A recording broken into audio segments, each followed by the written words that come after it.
And they said he spent in the hospital 4 weeks, and then he died. And then his wife received the bill of the treatment of this guy, and she received $4 million bill.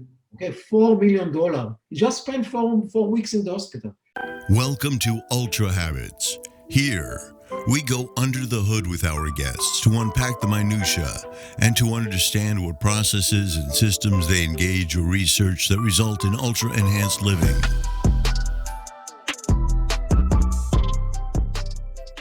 Today is a fascinating conversation with Dr. Gil Blander of InsideTracker.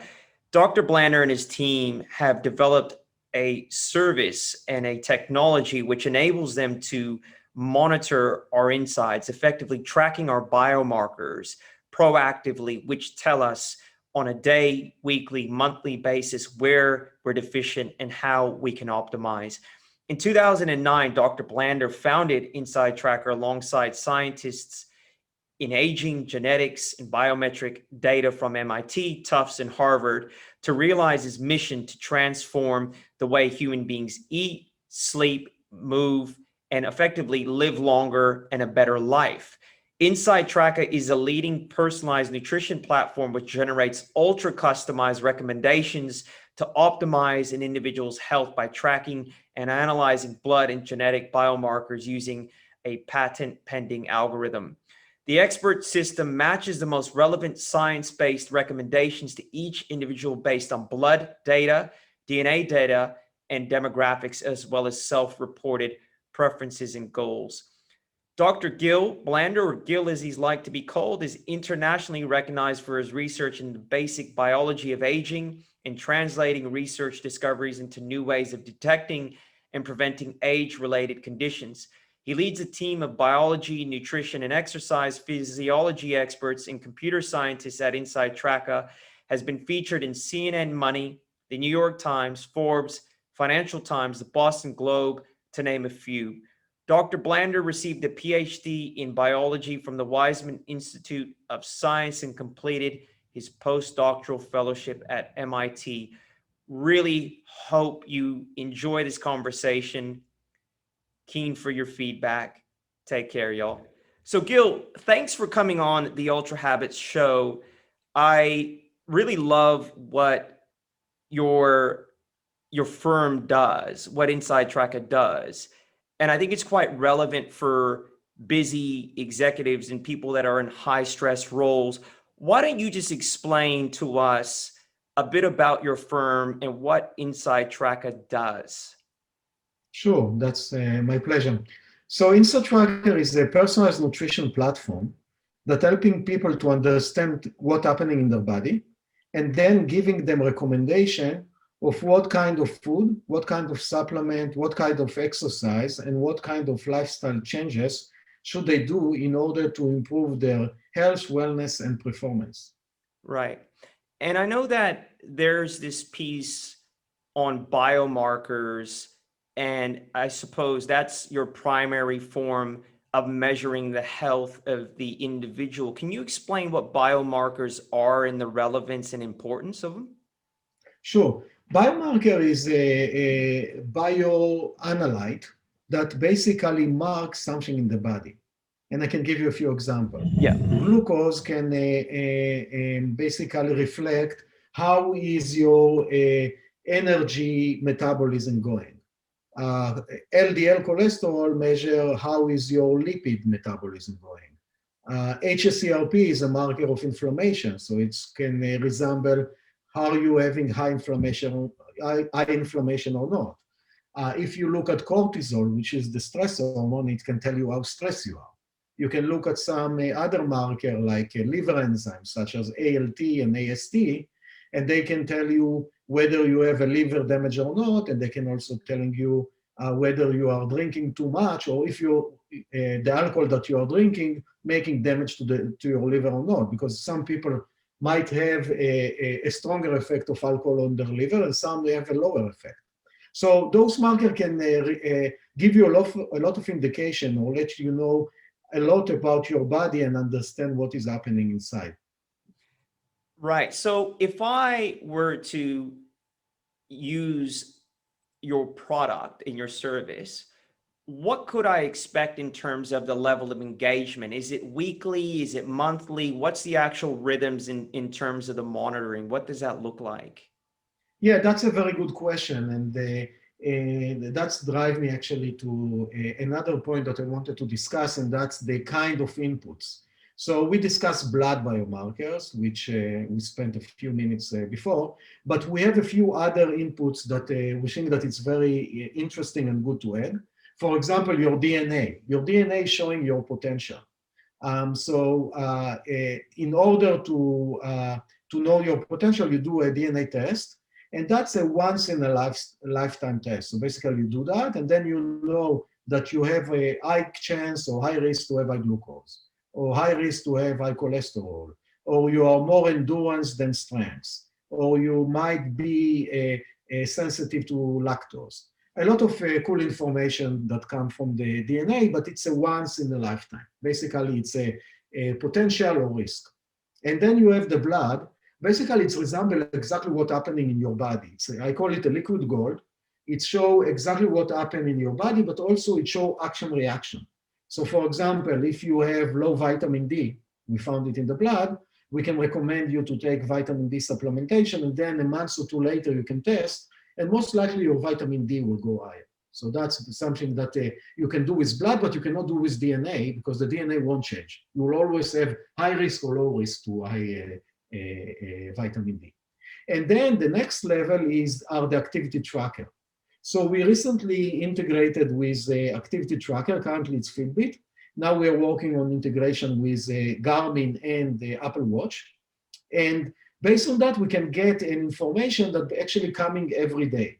So your resting heart rate, your REM sleep, your deep sleep, your weight, and other that basically can give us some understanding about how your body looks like. So it's like looking inside the house, but starting to add more and more windows.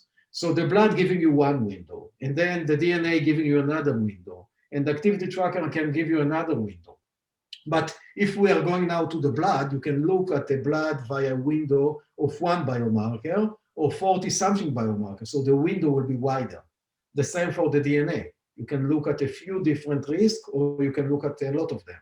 And for the activity tracker, you can look at only the resting heart rate, or you can look at resting heart rate variability, and the REM sleep and deep sleep, so the window become wider. So basically, that's allow us to look into our body, to have a window into our body, to understand what's happening inside. And then, based on that, we can come and say, hey, RJ, you have an issue with A, B, C, D, E, F, G, and the best intervention for that are X, Y, and Z. Start doing them, and then retest again with the blood a few months later to see action-reaction. And actually, with the activity tracker, you will see it every day, whether you have an action-reaction. So if you, again, if I try to reflect to your question again, you have the once in a lifetime, which is the DNA. You have a few times a year, which is the blood, and then you have the everyday of the activity tracker, and all of that allow us to give you a good picture of what's happening inside your body. It's incredible. It's really incredible. I was having a conversation with a friend of mine, Craig Duncan, who is ex-head of sports science for the Australian soccer national team. And we were a couple of years talking about how relevant it would be to implement something like this at a executive level within corporations. Because if you think about the decision-making required to run multi-million-dollar firms, these executives are tasked with decisions that could change and impact people's lives, the economy. And unlike sports, I suppose in athletics and sports, by design, people tend to be fit, right? What we see and what I see in the executive community is the harder people work, the less, or the tendency there is to look after themselves less, right? What is the view on InsideTracker in terms of partnering with organizations? Because I talked to Eric and he said, right now you guys focus on individuals. Do you think there's scope to target partnerships with organizations where a board might see it of value to have their executive team on this kind of program?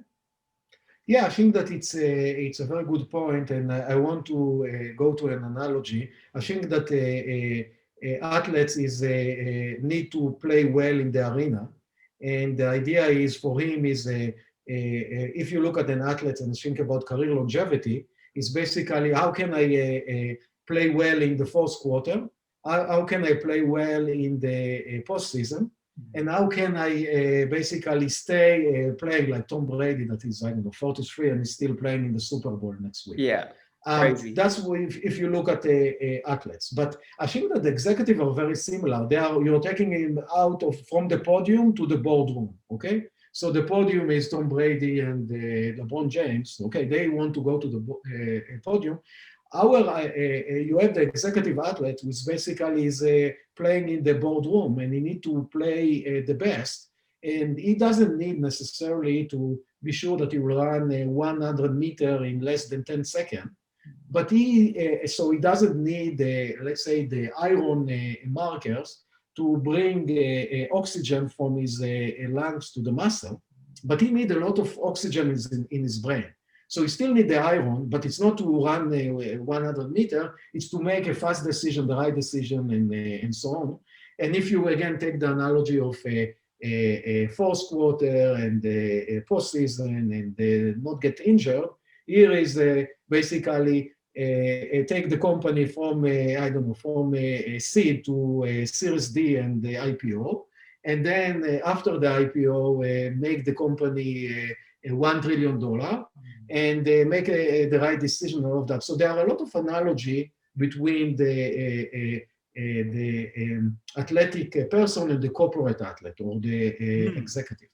And I like that term, the corporate athlete. I think it was termed by Tony Schwartz in a Harvard Business Review article. And I definitely have the view that corporate people, especially executives, they're effectively long-term athletes.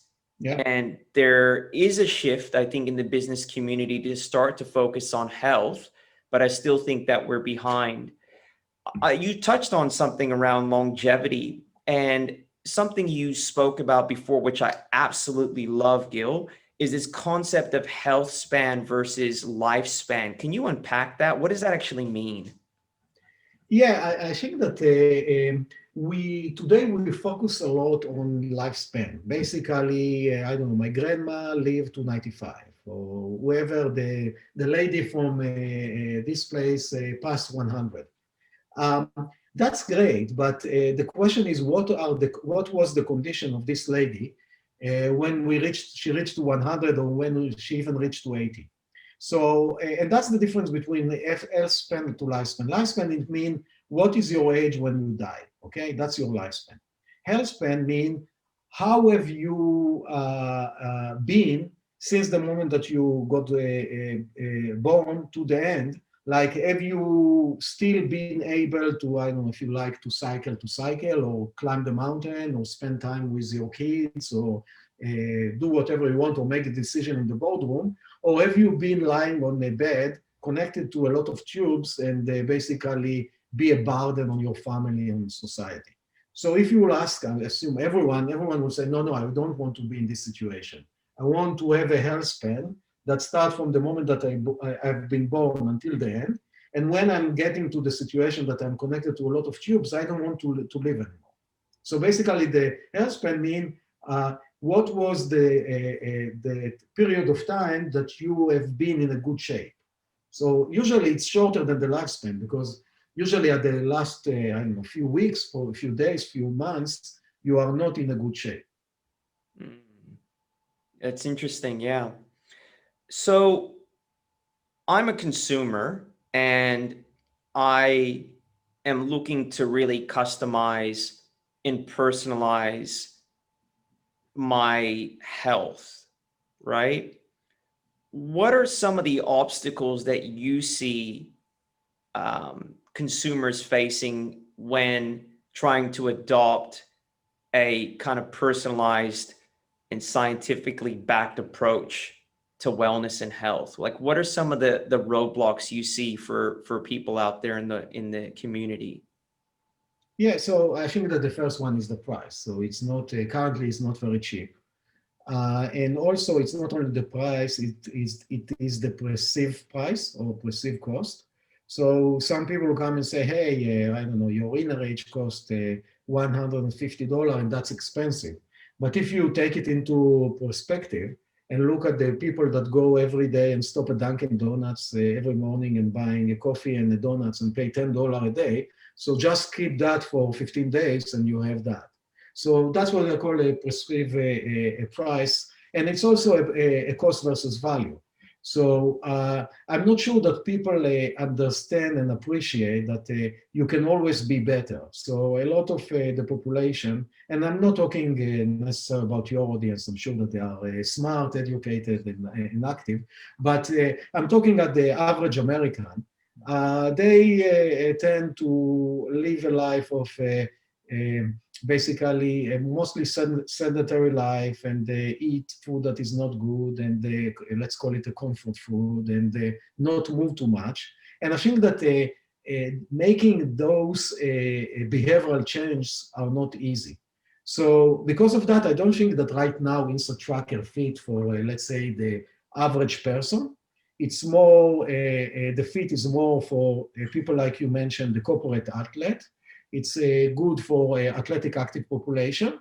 And I think that it's also good for what we call the longevity people or the biohacker. So people that appreciate and like their body and coming and saying, my body is the most important machine that I will ever have. And because of that, I need to treat it well. So when you get to this point that you understand, hey, that's the most important machine, I care less about my car than I care about myself. Because, you know, if you look at our cars, we're taking it to the technician. He's connecting a computer, and then very carefully change the oil and move the tires. And I just done it for my car there. And then he washed the car. He come and asked me, do you want us to wash the car after that? I said, yeah, sure, do it. We are not doing it for ourselves. We have a machine that, if you look at our heart, is beeping so many times. And we are not giving the right treatment for our body. So people like us that really believe that, it's no-brainer because, yeah, it costs some money, but then you get a wealth of information, and then you can hopefully live longer, or at least live a better life and increase your health span. And that's why I'm saying this solution, the personalized nutrition, the personalized medicine, is good for the population that is educated enough and care enough about their body. You mentioned something, and I love that vehicle analogy. I've heard you use that before, but you've mentioned something that was quite simple yet profound. As you said something around food being a drug, and we need to look at it like that. Is your philosophy that the body, through monitoring your body, you can effectively heal yourself? And what's your view on the culture of what seems to be an obsession with medication and pharma to fix stuff? Can you give me your view on that whole piece? Yeah, sure. So I think that we are not, first I want to say that we are not claiming that we are diagnosing or treating a disease. And I think that there is a lot of space for pharma and the physician, and I really appreciate them. And I'm trying to take care of my body like my car. So I'm going to all the yearly diagnostic with my physician and dermatologist and all of that. I think that that's great and it's very important. But I think that they are coming usually when you have a problem, okay? And what we are trying to do at InsideTracker is to delay it as much as possible. Because let's assume that you have a slightly high cholesterol or slightly high glucose. If you want to take care of it, or if you won't find about it at time and take care of it, you will become diabetic at the end if you have high glucose. So what we are saying, let's find it early and give you natural and simple intervention that will help you hopefully to delay it or even prevent it for becoming sick. And then, use food as a drug of choice. We have so many different kinds of food in the world. There are tens of thousands of food items. And if you look at the average American and the average week, we are consuming only 20 of them. And all of us are mostly consuming the same. So we eat chicken and dairy and egg and I don't know, and the cucumber and the tomato. Even if you look at the vegetable, there are hundreds of vegetables, and most of us are, I don't know, using 2 or 3 of them. So I think that part of our goal is first to educate our users and come and say, hey, first open your eyes. There are not only tomato and cucumber, there are a lot of other vegetables that you can use. And then telling you, hey, RJ, because you have this issue and this issue and this issue, those are the vegetables that are best for you, okay? So it's very interesting that suddenly you find a food that the science telling you that is good for you, okay? I can give you an example about nuts. So nuts, there are a lot of value in nuts, but actually there are, I don't know, around 10 different nuts that are around. And I can tell you sometimes whether almonds or cashew are better for you because you have this marker high or this marker low, the cashew might be better for you than almonds. So that's something that is very cool. It's not only in the macro, you can even go to the micro and come and say, hey, I'm a cashew guy, I'm a almond guy. That's something that it's, and if you want to, you drill down and we can show you, yeah, it's good for you because you have high LDL, and actually almond decrease the LDL by 5% and cashew only by 3%. So yeah, you can have a cashew, but almond will do it better. Okay, and then it's your decision. You really ate almond, don't eat almond. But if you really care about your health, you'll do that. And I can give you an example. I found that beans are really good for me. And I really don't like beans. So I decided to start eating beans because it's good for me. So that's why it's a drug of choice. Yeah, it's not very tasty to take the pill every day, but people are doing it. So yeah, and when you actually learn that it's good for you, suddenly you start liking it, at least for me. So it's very interesting. Can you just give me your view on sugar? Yeah, I can. So sugar is a carbohydrate, okay? And I think that there are a lot of claims right now that carbohydrates are bad. So you see all the people that have the paleo diet or the keto diet and so on that have, hey, don't eat it. It's really bad.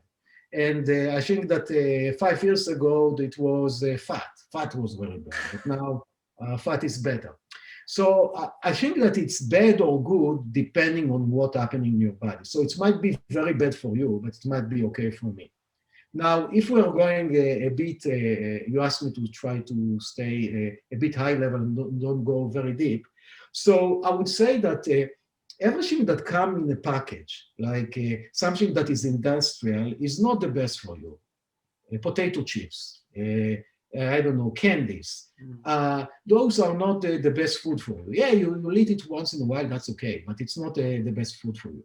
But if you will eat, I don't know, a banana that have a lot of carbohydrate, that's not bad. Again, don't eat 50 bananas a day and you will be okay.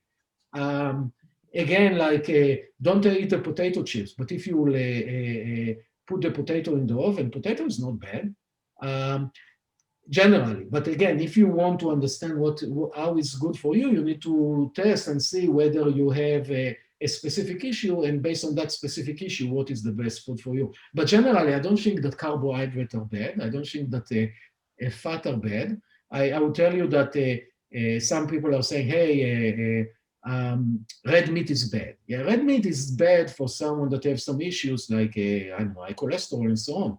But if you have a low vitamin B12 or low iron, red meat is a very good source of iron. So again, you need to take it in perspective, and it's very hard to come in general and say, hey, carbohydrate or sugar are bad. Yeah, no, I'm an ultra runner. In the ultra running community, there is this increasing divide between vegans who believe in, quicker recovery through veganism, through to people that are keto, that believe they burn fat better. I still carb load, the day before an event or a run, and even during the day. And I think, to your point, just given where your activity is, you need to kind of be flexible and adaptable to what your level of output is and what that's required. So I want to talk about habits. So I'm a habits guy, and I think habits are really important with any change and implementing change. Now, the people that tend to come and see you, I was talking to Eric, he said that they tend to already be quite disciplined, but I would imagine disciplined people that are implementing changes that may be uncomfortable for them, or people that are coming to you that aren't disciplined and unfit, they'll need to ground this change in habits to make it effective. How does InsideTracker manage that? Or do you give the information and let go? Or are you looking at partnering with people within the PT community? Like, how do you what's your view on implementation of the changes that you recommend to your clients? Yeah, so we are trying to make it as automated and scalable as possible, because I told you before that we are now focused on a specific population. But if you look at my vision, I want to serve everyone. I want to serve I think that actually the value of this platform will be higher for the overweight, obese, sedentary person but we are not there because it's an education and it's a cost and all of that. So our goal is to build it as automated as possible. And we have a big team of scientists that mining the literature all the time. And we have their biology scientists and exercise physiologists and nutritionists and behavioral scientists and data scientists that working all the time and making the recommendation better. We also have a team of product people and user experience. And we are trying to make the app as good and as simple and as directed as possible to help them. So, for example, recently we added a way for you to check in. You receive a pro tips. So if your resting heart rate is high, we are telling you, hey, RJ, your resting heart rate was high yesterday. Don't worry, we'll help you. And today you do X, Y, and Z. Or if you have an issue with your glucose, we'll give you some recommendation in the pro tip. We are using the data from the activity tracker to automatically allow you to check in, making you easier to check in, so you don't need to come every day and check in. So we are working on a few tools to help you to understand and do it by yourself, but we appreciate that some people need some support. So every customer of us that need a support, we are basically setting a meeting for him with our RDs, nutritionist.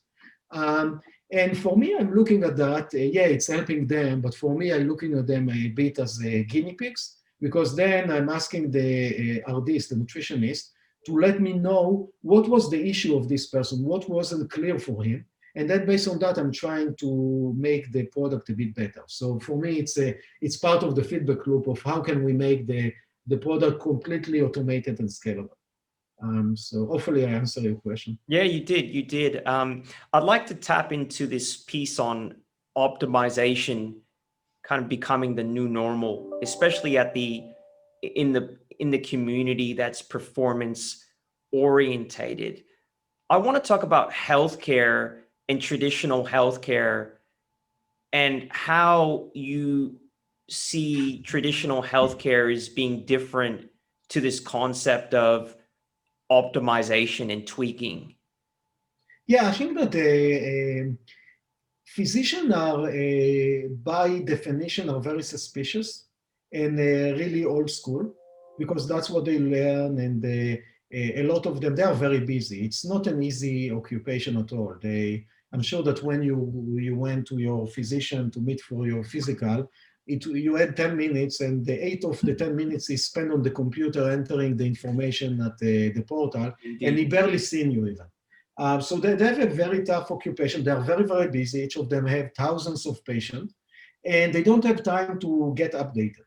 So they are basically, what they know is usually what they learned, I don't know, 20 years ago, if he got finished the med school 20 years ago, or in the good situation 2 years ago. But even the younger physician, if you look at the amount of training that they receive in nutrition, for example, it's around 20 hours. So they learn about nutrition 20 hours. So a normal person that read a few of the journal in his leisure time maybe know more about nutrition than the physician, which is sad. I think that they are very smart and very good, but they don't have the time or the education to do that.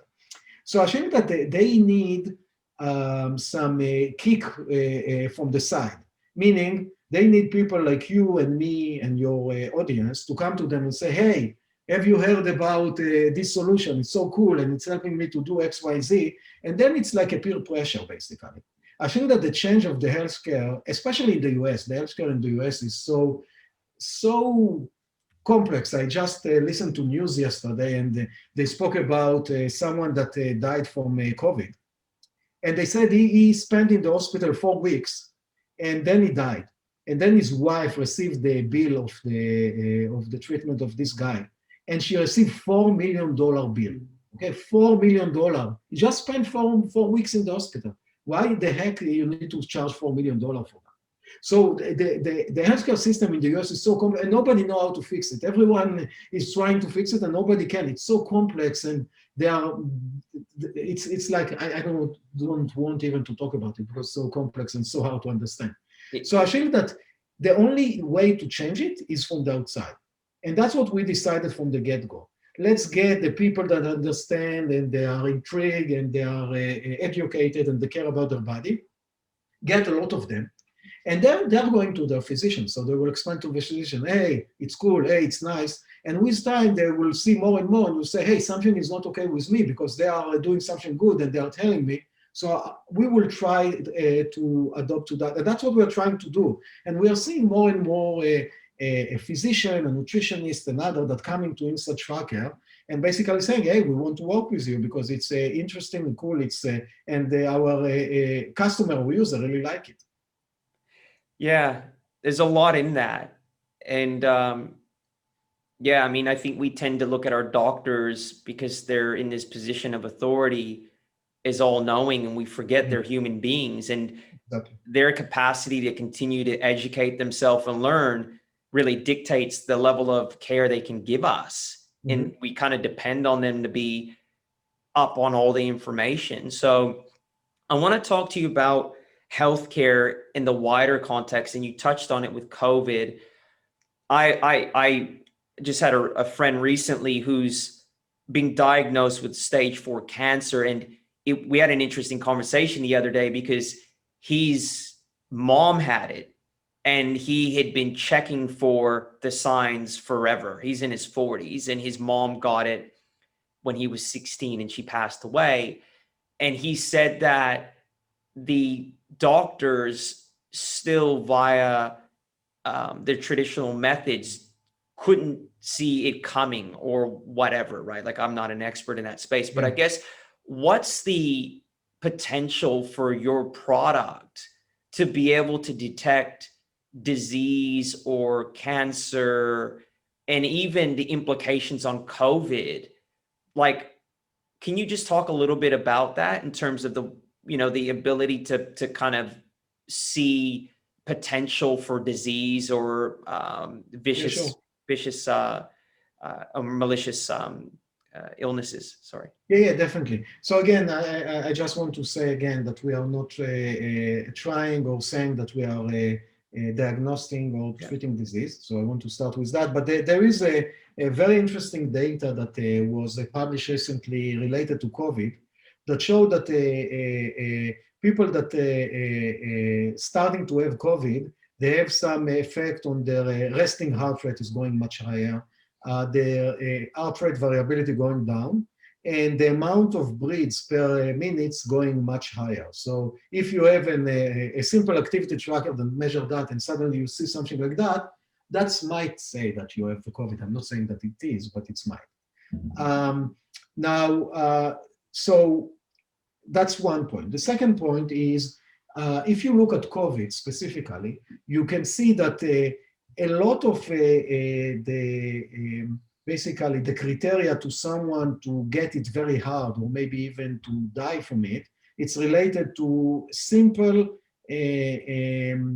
improving of your behavior or lifestyle.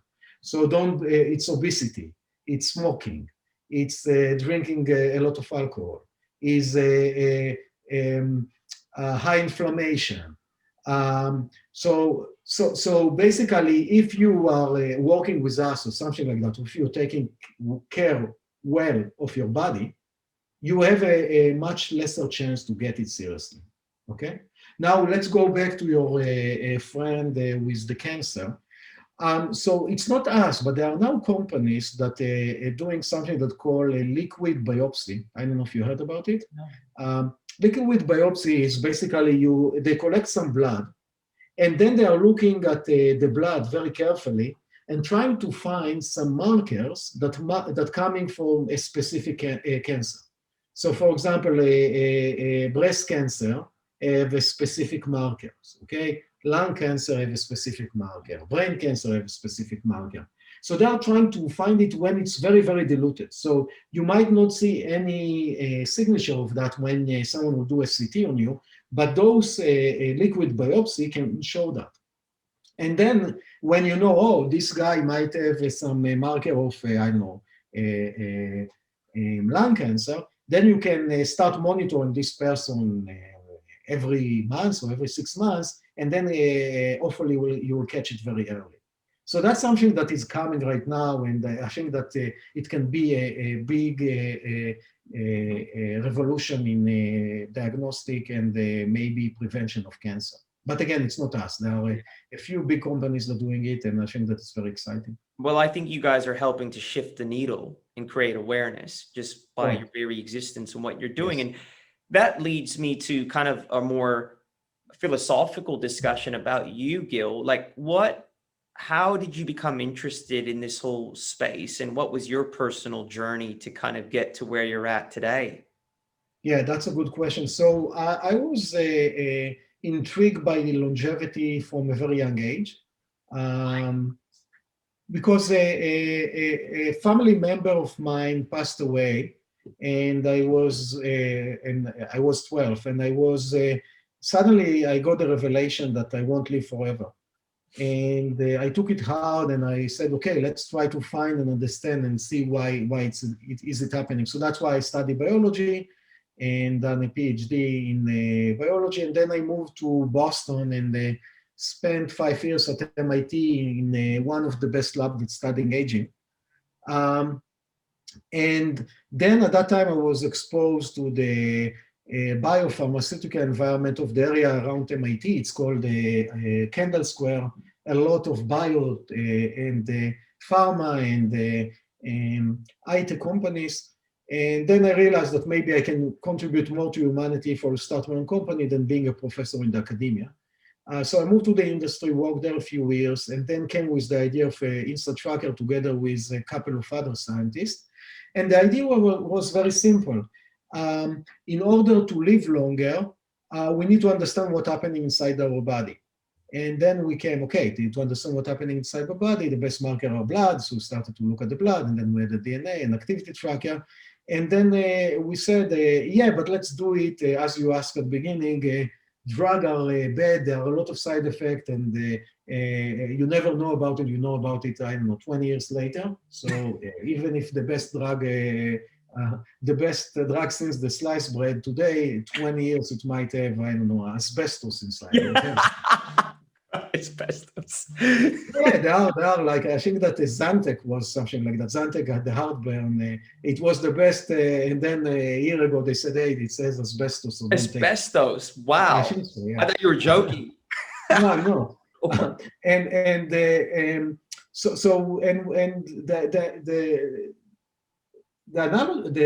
reason for that is that food we are having it for, I don't know, millions of years. So tomato, yeah, it's tomato. Our grandparents ate it. So yeah, it's much better than taking a drug. And also it's have a lot of other things. If you go into, try to understand why vegetables are good for you, it's very hard even today to explain, because there is not like the high in fiber or high with that.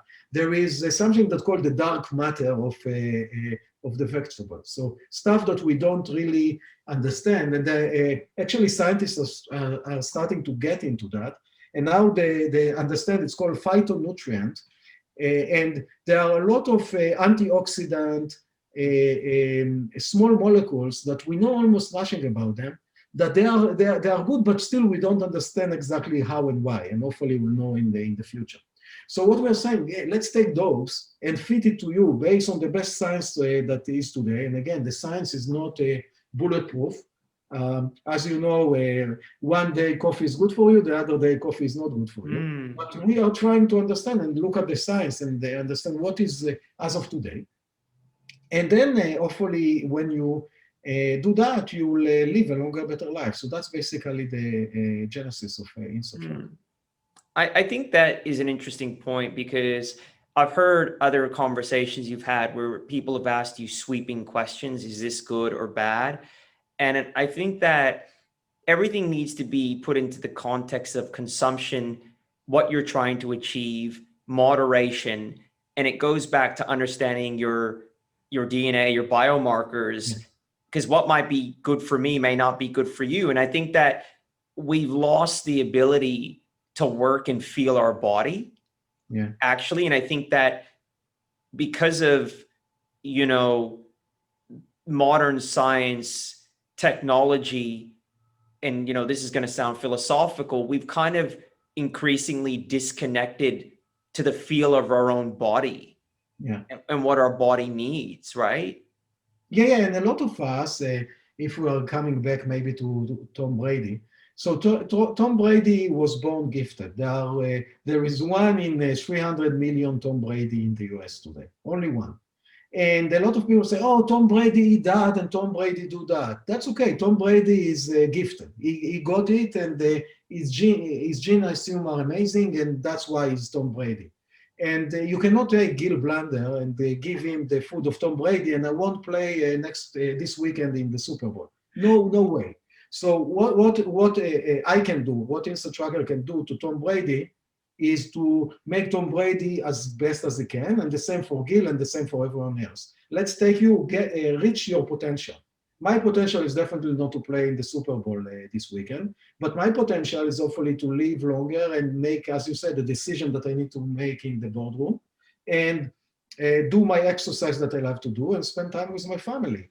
And that's what everyone wants, but don't expect to have a silver bullet. Nobody has a silver bullet, and some of us were born gifted, and most of us are not. So use what you have. That's what you have. What can you do? I'm going to ask you another philosophical question. I was contemplating whether or not I was going to ask you this, but I just am, given a conversation you had with on another podcast. I think the conversation was around living till 120, and I don't know, the fact that you deal with blood, it kind of reminds me of Dracula a little bit. You're like the good dog. You're the good version of Dracula. In terms of your work, from a philosophical and aspirational perspective, is your view that we should be working towards immortality, or like looking to, like, on a really aspirational level? Like, what's your view on that? Yeah, I think that the immortality is not possible, because even the sun will die, okay? So there is nothing that is immortal, philosophically way. But if you think about, is it possible for us to live to 200? I would say, yeah, it is possible. Is it possible for us to live for 500? It is very unlikely, but it is possible. Is it possible for us to get to 1,000? Again, it's very, very unlikely, but it is possible. So there is a possibility for that. What's happening is with the life, we have a lot of stress and a lot of shear power and all of that, and you're starting to break. And if you look at the evolution, until, I don't know, 150 years ago, we lived to the age of 40. So the evolution built our body to live until the age of 40. And suddenly we are living until, I don't know, 85. So we have a lot of things that all the cancer that are related to aging and the dementia, all of that coming because evolution haven't prepared us to suddenly live so long. So Gil, just that's a real interesting fact. So are you saying without the introduction of modern science, we would live till about 40? Yeah, that's our natural lifespan. Yeah, it's not a natural, but but our grandparents died at the 1900 from a lot of infections. You think about it, even the antibiotic was discovered, I don't know, less than 100 years ago. I think about you that, I don't know about you, but I'm going a lot to the dentist. I don't have a good genetics for my eating. Think about how painful it is to have a cavity, and what can you do about that?